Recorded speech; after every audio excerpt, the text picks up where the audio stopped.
Hey everyone, Michelle Alexandria here. After my feeble unboxing on Friday and my snap judgment, I thought it would be only fair for me to come back a few days later and give you a fuller review of the Nintendo Switch console. The Nintendo Switch console is all about hope and promise, and that was actually here right now. The hope is that you're going to be able to have a game. You're only going to have to buy a game one time, and you'll be able to play it on the go or on the TV and play it any way you want. Most consoles, when like the PS3, the Xbox, most of your regular game consoles, you only have one way to control the game. You only have one way to play. The nice thing about the Switch is all about choice. And that's what I really love about this system. It's all about choice and how you play, where you play, and everything else. One of the reasons why I never got into mobile games is I never liked the idea that if I wanted to play God of War, I had to buy a copy. I would have to buy a PS4 Vita or a PS Vita. I would have to buy a copy of the mobile version of God of War, in addition to owning the PS3 or PS4 in my console version of God of War. The nice thing about the Switch is I had Zelda. I only bought Zelda once. It was $50, and I could play it here, and I could take it. I could bring it home. I could just dock it, and boom, I could play it on my big screen. And originally, I wasn't too thrilled about Zelda. The gameplay looked really boring to me. But once I hooked it up to my TV, oh man, it does look amazing on my TV. I mean, it looks sharp. And it's clear. There's a lot to do in the world, a lot more than I originally thought you can do. If you see it, you can do it. If you see a mountain in the far off distance, you can actually go to that mountain and climb it. There hasn't been an area so far in the world that I haven't been able to climb or haven't been able to go to. There hasn't been a tree that I haven't been able to climb or chop down. It's a brilliant open world game, and I'm not even a fan of open world games. So yeah, I'm really loving my time with Zelda. But I'm here to talk about the console. So one of the things I love about the console is this never gets tired. I love just being able to take it out, being able to play it any way I want, and then being able to pop it back in.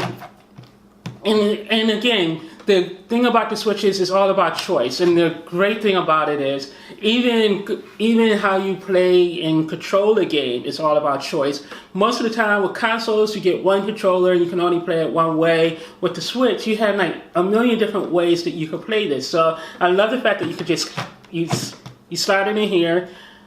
Taking out the Joy-Cons are really easy. There's a button here on the back. So you just press the button and now you can play with the Joy-Cons. And like I said in my original unboxing video, I have a bad finger, so this way of playing just isn't comfortable for me. And I would never actually want to play a game using the Joy-Cons. But the Joy-Cons, there's a lot of tech built into these Joy-Cons, including HD Rumble and some other things. I haven't really experienced it because I refused to buy the one to Switch. But yeah, plus these things are just uncomfortable in your hand, even without my chunky little trigger finger here. These things are uncomfortable in your hands and would actually cause an issue for me. So yeah, I don't like that aspect of it. But I love the fact that you can just take it out, you can play it this way. This dock, originally during my unboxing, I couldn't figure out how to dock stuff, but it's actually very simple. You just find it, slide it in, and now you have another way you can play. And it's really nice. It feels nice in your hand. I know people with big hands will complain about it, but it actually feels pretty nice in your hand. I played Zelda for about 30 minutes, and it didn't start hurting my hand till maybe like the hour mark, which isn't bad.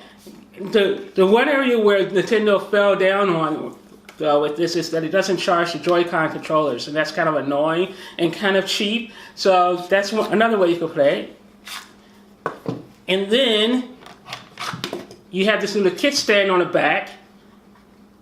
And again, I just like playing with the little Transformers nature of this control. And the kickstand, for some reason, the kickstand feels flimsy, but it actually just, if you pull it too hard, it just kind of snaps out, and then you can easily snap it back in, so that's not too bad. Underneath here is a micro SD card slot, and this is where one of my primary issues with the console came into play. I was on Amazon yesterday, and I was like, oh, I guess I'll buy 128 gigabyte micro SD card. And then I was sitting there thinking, why? There's absolutely nothing you can do on this console right now other than play Zelda. and that's pretty sad for a launch console. I'm not even talking too much about the quality of the games that are available at launch, because every system has that issue. My problem is the fact that Nintendo is still being coy. They're still not telling their users and their potential customers what the hell you buy, what the hell you're actually buying. The online experience is non-existent. There's no online functionality yet. They're telling us it's going to cost $17, but we don't know what it's going to consist of. There's no virtual console available yet, and I think the thing that's going to save this system for a lot of people for the next 8 months while the games start trickling in is going to be the virtual console. But we don't know anything about it. We don't know how the voice chat is going to work. I'm not a voice chat person, because being a female, the minute you turn on your voice chat, people are trying to hit on you, and it's just annoying. So I don't use voice chat, but it's kind of annoying that we still don't know anything about the voice chat. We don't know anything about what's going to be available online. We don't know anything about this system, and the system's here. So that is really troubling and annoying. So that's the main reason why I wouldn't recommend the system. But otherwise, I really like it. It feels nice. It just kind of feels like an Android tablet. It feels like a kind of, I don't want to say a cheap Android tablet, but it's basically an Android tablet without any tablet functionality at the moment. But again, we have to go on faith that Nintendo is going to do what's right, and everything's going to be amazing once it's all working and all the different softwares available for it. But we don't know when that's going to come. We don't have any idea what's it going to include or anything. And that's why I really can't quite recommend this at the moment. I would actually recommend waiting until the fall when Mario Odyssey comes out. Then this is going to be a great system to pick up, because then you'll be able to pick up you'll be able to pick up Mario Odyssey, you'll be able to pick up Zelda, maybe some Bomberman, 1-2 Switch, and pick up a whole bunch of other great games at once. And then the experience will be pretty amazing at that point. But for now, it feels like after a week or two of playing Zelda, this thing is just going to be sitting on the shelf collecting dust, and that's my issue with it. But let me finish up with the hardware. Look at the hardware. This is the docking station. The docking station is kind of cheap, feels kind of cheap and plasticky. They charge like $80 for this thing as an accessory. And if you have a family, you're probably going to want to get 2 or 3 of these, because you're going to want one of these on your TV in your living room, and then you're going to want one in your kids' bedroom, so that they can kind of like just dock on their TVs in their bedroom. So that's kind of ridiculous. The other thing I really like about this thing is that Nintendo actually does try a little cable management action here. So you can actually open this up, you slide your cables in here, and this is where your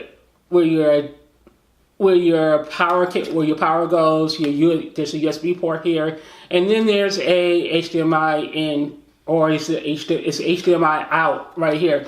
So, and then once all your cables are in, you close it up, and you have a little bit of cable management. That's not bad. That's really good. And then there's 2 USB ports right here. So the one thing I really love about the Nintendo Switch is, unlike the Wii and the Wii U, it feels like Nintendo has really took what was great about those consoles and figured out what didn't work and combined it all into this one system.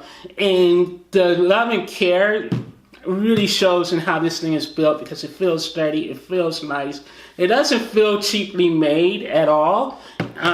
So I really like that. Then I also picked up the Pro controller, and this is how basically I'm going to end up playing all my games. I'm going to end up playing all my games with the Pro controller. It feels really nice in your hands. I wish I could use this on a PS4 Pro, actually. This is that nice of a controller. It feels really great in your hands. It feels clicky. It doesn't feel like it's going to break.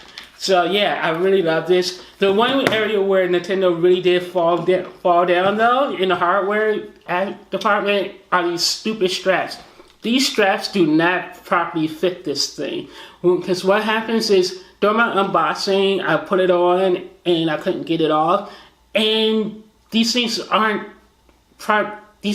feel like they're the proper size. Everything else, you press this button and you can easily slide it in, slide it out, and and just do a million other things. And I like to call this a transformer system. But this thing, you put it on and it sticks and it stays on. And I understand the point that it's a strap, and you don't want people doing like this and accidentally throwing the controller. But the problem is, again, it's so damn hard to get these things off that it feels like I was scared I was going to break this when I was kind of like tugging at it to get it off. And I know at some point I will break this. I will break this. So that's why I don't recommend using this. Oh, the other way you can play is like this. And who wants to play a game like this? This is stupid. And the controller's way too small to do that. And that's why this is here too, because there are buttons here. So theoretically you slide this on and you can play your game like this. But that doesn't help much. So yeah, I really like this control. I really like the Nintendo Switch, but I think I'm going to end up taking it back and just waiting until December, because otherwise, I know me, I'm going to be staring at it in June and March at the end of the month, and I'm going to be going, why did I buy this thing? I'm going to have a lot of buyer's remorse. But it's a nice system. The promise is there. Let's see if Nintendo can actually execute.